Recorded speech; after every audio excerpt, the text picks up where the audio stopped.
This is propaganda for peace. Greetings, great earthlings, I'm your king. Call me King Bush. I've got a weapon, I'ma shoot at you, and we pray it sticks like Gandhi glue. Hey my mankind, let's manipulate the mind, our most powerful asset that we always forget. I've seen Satan personified right before I died. I left my body and went to space. Go there now and see a happier place. Possibilities have no limit and crime is non-existent. Stimulate the brain on the artistic aspect, thought is necessary to fix fact. What we want to accomplish is a better world. A unified global population must unfurl. We live in a world of superpowers and unlimited possibilities. AIDS kills every 24 hours, creating more refugees. Individuals are products of power and the producers want consumers to pay for their towers, their vantage points of lonesome wealth, and they are willing to sacrifice your own health. McDonald's has 17 billion customers a year. That's billion with a B, that should strike fear. They sell their poison as something you love and hide their hate with Ronald the Dove. The clown is their symbol, but fat is their muse. Their poison is hormones, genetically infused. Hate comes from selfishness and a drive for profit, exploiting the poor to pinch pennies for wages. The money saved goes to the bourgeoisie's pocket, keeping the struggling in impenetrable cages.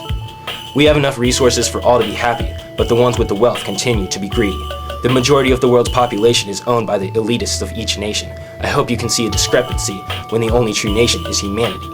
The masses of humans have no luxuries or future opportunities. They are born into lives with predetermined death, just like the rulers who own all their wealth. The big difference is time spent waiting to die. The Earth's elite owners have determined the why. You can die from hunger or a bullet or disease, and that's the choice of the bourgeoisie. They are lucky to have an ascribed status that by no means represents intelligence. All people have potential, but not the same past. They don't have the means to break from their caste. The untouchables can be touched, and it has been done. It just requires courage and education. Educate the rich to see who they are, the warmonger madmen that could lower the bar. The stakes are too high to promote life. More things are dying for us to forget to fight. A fight for equality in a global society and anti-destruction of security and sanctity, because all we possess is our planet of life, a living organism struggling to survive. So take the big picture and see the severity. Selfishness is a disease, and the cure is unity.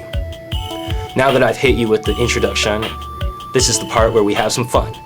Viewed from a global perspective that holds life on a pedestal, my humanistic views are often controversial. But after asking the why and the who are we, a distinct line between right and wrong can be seen. So we'll start with the why, which is explained by the what. We are living creatures revolving the sun, a source of power that we can't comprehend, a circular source of life that will have an end. Maybe we'll be the reason for it to die, but death contradicts the answer why. So why are we here but to live for the sun? It's our duty to give back to what we came from. And since we can't fathom that ball in the sky, don't look beyond it to answer why. Now moving on to the who are we are the creatures that control everything. Everything on earth is our kingdom to rule, a difficult task, but it's something cool. We have the responsibility to do our power, to continue life that we've turned sour. With the approach to life in this living world, what is right is more clear as a gift from above.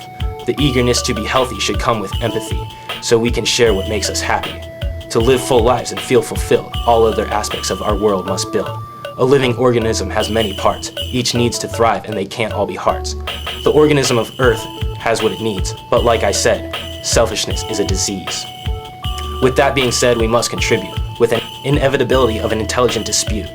We have to take sides during this battle. It's time for us to make that cage rattle. A brilliant man who gives with his life kills his own food to survive. His name is Eustace and he's a model. He's similar to Jesus in that we should follow. He thinks we are pawns and told how to act. He can even back that up with fact. If you analyze our economic system, you'll see it thrives on a materialist vision.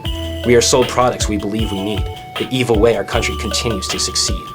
As people of promise, we have been dumbed down to strive for straight white teeth when we frown.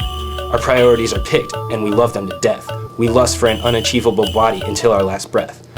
Worship perfection when it's been constructed, when it's the means by which millions are struck dead. A spread of democracy means you choose what? Which pair of jeans gives you the best butt? Freedom is far-fetched, it's been fictionally sketched. The propaganda of hope is a slippery slope. History has been rewritten in the bourgeoisie's opinion. They are the minority and everyone can see. So why are they ruling? Because middle class is comfortable? Therefore they're drooling because they've got us pigeonholed. They kill for our ignorance and supply us with blinders. Their victory is negligence with no constant reminders. Because we live our daily lives and fly our flags and engage in bipartisan politics and ignore our potential. Because they live their lives and die with their flags and stage their nuisance riots and we feel comfortable. We watch those weirdos and their suicide war tactics. We are sorry for their stupidness and their jihad racket. But we're scared of them too because they want us dead, and instead of asking why, we kill Ahmed and call them terrorists for spreading their beliefs. But a Martian viewing Earth doesn't see our actions as relief. Our billions of dollars don't look like they're saving people. They're going to weapons dedicated to burying a culture and soil. Extremists that kill and attack on our soil are struggling for their creator as opposed to oil. And capitalism is expanding to extremes of the earth, touching the Taliban as well as the rainforest. So evildoers aren't brown or ignorant assholes, they're all humans fighting in their learned roles. The solution we have is to erase what we do, to re-socialize the powerful, to redistribute food. Hopefully we wake up to our selfish disease because our planet is dead along with the trees.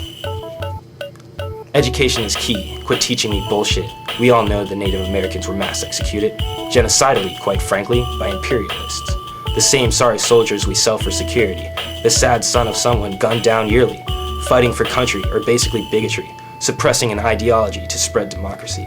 I'm not saying they're right, they scare me to hell, but a great weapon is compromise, and it doesn't ring any funeral bell. Sharing the earth is difficult to do, especially if you're filled with hate instead of Gandhi glue. So with that being said, I'll leave you with this. You must be the change you wish to see in the world. The prophetic words of none other than Mohandas.